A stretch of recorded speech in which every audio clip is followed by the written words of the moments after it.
Hi everybody, today I'm introduced by someone else I've known for a long time, Martyn. Martyn, would you like to introduce yourself? Hi, Paul. I'm Martyn Frank. So I'm a product manager and I work at a cloud software company. Okay.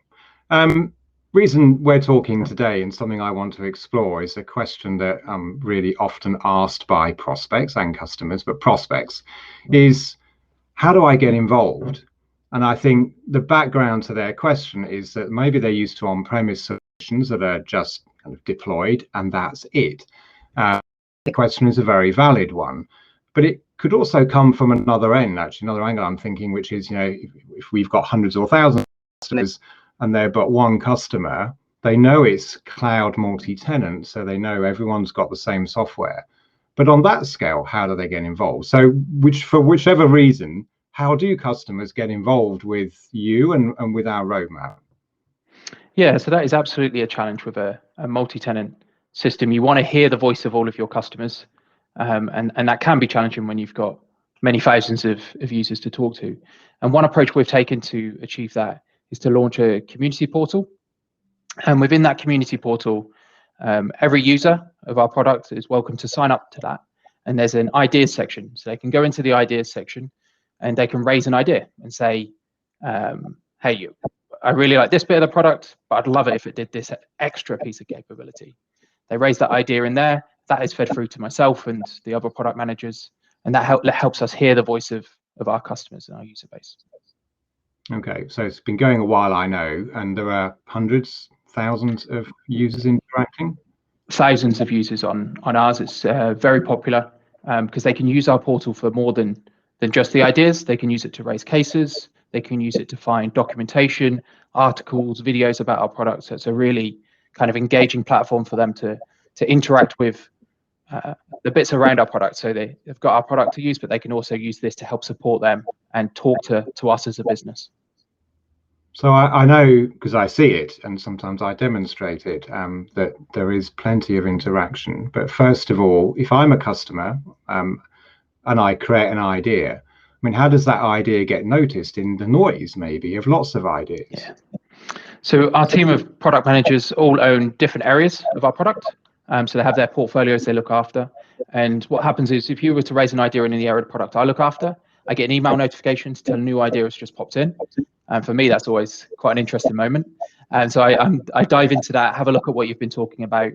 I can then comment and give you my response immediately. Sometimes that will be, hey, we've got that capability and here's some documentation, and link them off and hopefully let them know that we can achieve what they wanted to achieve already.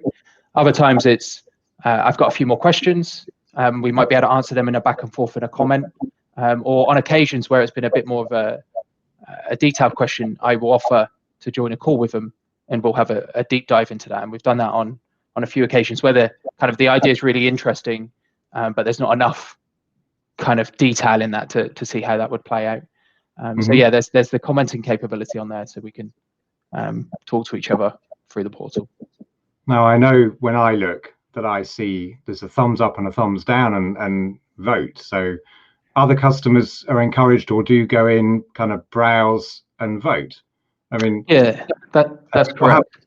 With that voting, I mean, how does that influence you, and how does an idea make it then through from just an idea to product? Yeah, so you're correct about the voting. So they can vote up and vote down ideas. And when they go in to raise an idea and you start typing, the first thing it does is tries to suggest to you existing ideas that might be what you really mean. And often I see that people kind of go into those and then vote that way. And me as a product manager, sometimes an idea comes through that I know is an existing idea and I can merge those together and those votes are combined. And we use that when we're looking at features we want to add. We look for ideas on the portal and see how active and prominent they are. And if they're, say, in the top 10 of our ideas, we know, this is an in-demand feature. If you're doing something in this area of the product, you should be considering this idea. Absolutely. So yeah, that's the kind of voting capability that's in there. So if I'm a customer and I can see my idea got a lot of votes, I mean, I don't know, maybe it's a bit of a tough question, but what's the chance my idea makes it to market then? I would say fairly high. If you were in the top 10, let's say you were in our top 10, you've got a pretty high chance of making it in. And to give you an idea, in our releases, as a kind of approximation, I would like to say probably 20 to 30% of the features we release have a link to an idea. And in some releases, that would definitely be higher and closer to the kind of 50% have a link directly to an idea in our product releases. So we do look at it a lot, because it's a great way to hear from not just your noisiest customers, which I appreciate what they want to say too, but I want to really hear from all of our customers if possible. The only way to do that on scale is a tool like a community portal. So I've seen, thank you for that, and I've seen we also publish a backward-looking set of release documents, and the one coming next, so a customer can go along and see what's coming in the next. I'll call them marketing release, the 3 releases a year that we do, so summer, winter, spring.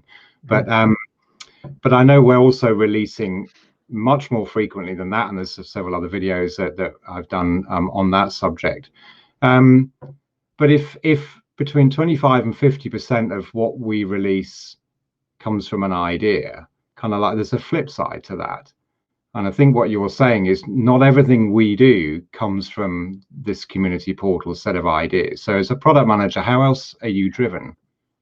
Yeah, that's correct. And one of the risks if you drive only from ideas is you might lose out on some of the visionary thinking. So most of the ideas that come into the portal are, I'm using this part of your product and I'd like it to work slightly differently, or I'd like you to add this additional feature to the part of the product you've got. It's quite rare that someone goes in there and says, hey, have you thought about moving into this industry? Or, hey, why don't you launch a whole new type of product over here? That's quite rare, certainly to be an idea on a portal. So we talk to customers all the time. So we're always talking to them about our roadmap and getting their feedback on that.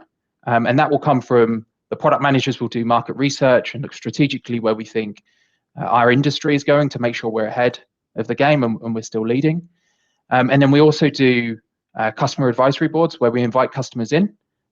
So we invite a group of customers in and say, we want to talk to you about where we're taking our product, and we want your feedback on it. They use our product day in, day out, and we want them to still be a customer in 2 to 3 years. So we want to be adding things that they will use in their business to be more successful. So we use customer advisory boards where we invite customers in and have those kind of more visionary discussions. And those necessarily don't link to an idea on a portal, but pretty much, in fact, everything that goes into our product is because of, has been involved in a discussion with our customer base, because they are the people that we serve. So I have a question, well, not a question, a statement, because I know that as a product owner or a product manager, you also get involved in presenting the roadmap on an individual basis to customers, let's say, as well. And I find that invaluable. And I know prospects and customers do too. I've got a big question now, and we won't have time, to do with how we release and how we work with early adopters and beta customers. So I want to come to that on another question on a different video. So Martyn, you wouldn't believe we're out of time already. Going to wrap there. Thanks so much. You're very welcome. It was great talking with you.